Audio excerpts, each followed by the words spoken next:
Você já imaginou o que se esconde nas profundezas silenciosas do oceano? Quando pensamos em cidades submersas, nossa mente viaja para a lendária Atlântida. Mas se eu te dissesse que existem cidades reais, com histórias, culturas e segredos que foram engolidas pelo mar e só redescobertas séculos depois? Hoje, nós vamos mergulhar em 8 cidades reais encontradas no fundo do mar, com histórias, mistérios e lendas que vão te deixar de queixo caído. Mas antes, se inscreve no canal e deixa aquele joinha, porque hoje a aventura é profunda, literalmente. Nossa primeira parada é Pavilopétre, com cerca de 5.000 anos, uma das cidades submersas mais antigas do mundo.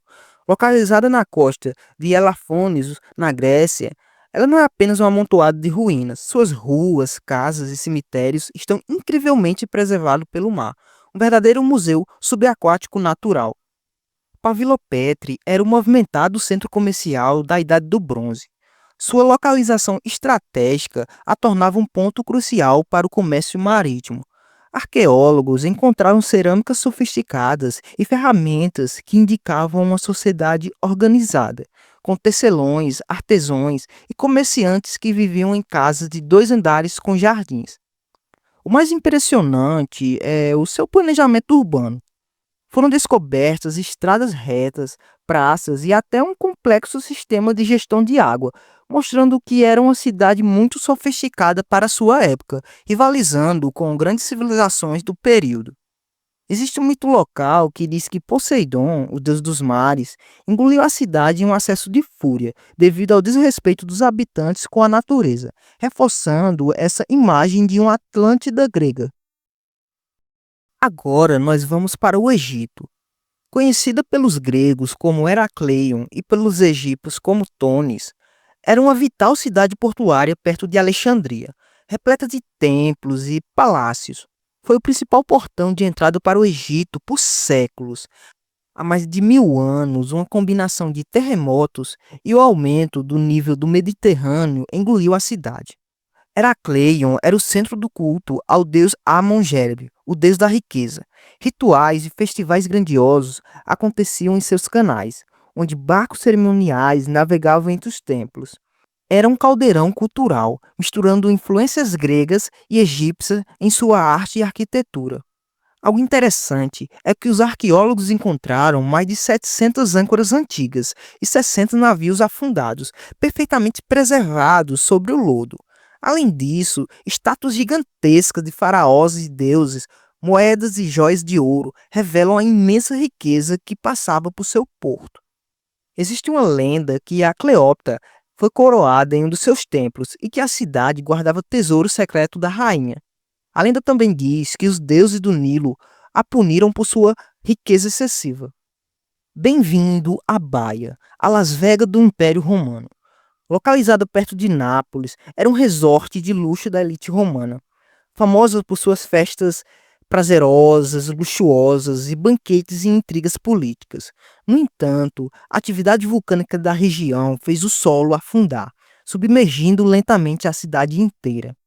Imperadores como César e Nero tinham vilas de veraneio aqui. A cidade ela é o epicentro do prazer e do poder, com banhos termais medicinais, piscinas de criação de ostras e festas que duravam dias. A cultura era o do excesso, onde o vinho corria livremente e a moralidade era um tanto flexível. Mergulhadores modernos podem nadar pelos salões das vilas luxuosas, admirar mosaicos e estátuas ainda intactos, e até ver spas romanos como se o tempo tivesse parado. É uma janela direto para o estilo de vida extravagante da Roma antiga. Existe um mito que a reputação da Baía era tão escandalosa que muitos romanos devotos acreditavam que seu afundamento foi um castigo divino, uma punição pelos pecados e excessos de sua elite. Nossa próxima cidade tem uma história um tanto quanto diferente, Xinjiang, a cidade do leão. Essa cidade não foi vítima da natureza, mas do progresso. Em 1959, ela foi intencionalmente submersa para a construção de uma represa hidrelétrica. Hoje, a 40 metros de profundidade, ela permanece quase intacta. Fundada durante a dinastia Ming, A cidade era um centro administrativo e cultural por mais de 600 anos. Sua arquitetura é um tesouro, com arcos memoriais, portões ornamentais e culturas de leões e dragões que simbolizavam proteção e poder. As ruas de pedras e as casas com pavios internos contam a história de uma China imperial congelada no tempo. Uma curiosidade é que a água doce do lago ajudou a proteger as estruturas de madeira e pedra da erosão. Mergulhadores dizem que a visibilidade é impressionante. Possível ver detalhes das vigas de madeiras, escadarias e até inscrições nas paredes das casas. O que eu vou contar agora não é um mito antigo, mas um sentimento relatado por quem a visita. Dizem que os espíritos dos leões de pedra ainda protegem aquela cidade. E muitos mergulhadores, eles relatam a sensação de paz e de presença sobrenatural, como se a cidade estivesse apenas adormecida. Prepare-se para conhecer a cidade mais infame do Caribe, Porto Royale, a cidade dos piratas. No século XVII, era um dos lugares mais ricos e perigosos do mundo, com tavernas, casas de jogos e luxo extremo. Em 1692, um terremoto devastador, seguido de um tsunami, engoliu 2/3 da cidade em minutos. Porto Royale era um paraíso dos corsários. Piratas famosos como Henry Morgan usavam a cidade como base para atacar navios espanhóis. A cultura era de ostentação. Uma em cada 4 construções era um bar ou um bordel. O dinheiro fluía, tanto que se dizia que os piratas gastavam mais em uma noite do que um trabalhador de uma plantação ganhava em um ano. A cidade era tão estratégica que o Reino Unido fazia vista grossa e até contratava piratas para atacar navios inimigos. Após o desastre, arqueólogos encontraram artefatos incríveis, como um relógio de bolso que parou no momento exato do terremoto. Porto Royale ganhou a fama de cidade mais pecadora do mundo.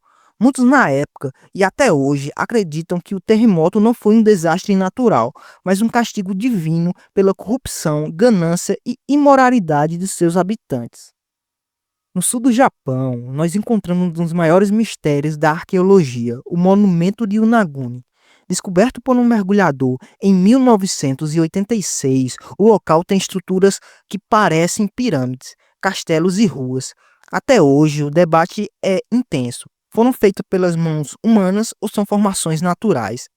Se for obras humanas, poderia pertencer a uma civilização avançada da Idade do Gelo, há mais de 10 mil anos. A estrutura inclui uma formação que parece uma cabeça humana gigantesca e outras que assemelham a uma tartaruga. A precisão dos cortes e o ângulo em 90 graus desafia a explicação de que seja puramente natural. A estrutura principal, conhecida como o monumento, mede mais de 200 metros de comprimento e parece ter um anfiteatro gigante e degraus maciços. A sua escala é tão gigante que, se for artificial, reescreveria a história da humanidade. Existe um mito que, pela sua grandiosidade e mistério, muitos a chamam de Atlântida do Oriente. Alguns teóricos acreditam que Unaguni tem ligação com o continente perdido de Mu, uma civilização mítica que teria desaparecido sob o Oceano Pacífico há milhares de anos.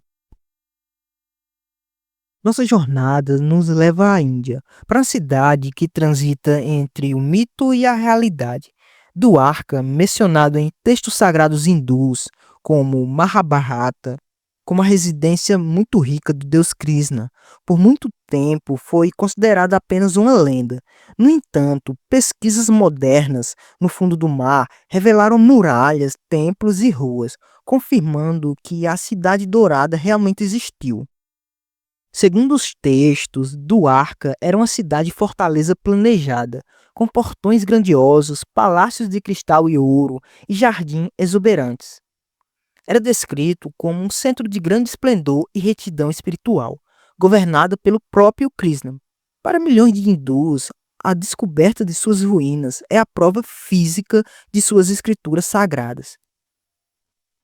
Os estudos sugerem que a cidade foi submersa por volta de 1500 a.C., devido a mudanças drásticas no nível do mar.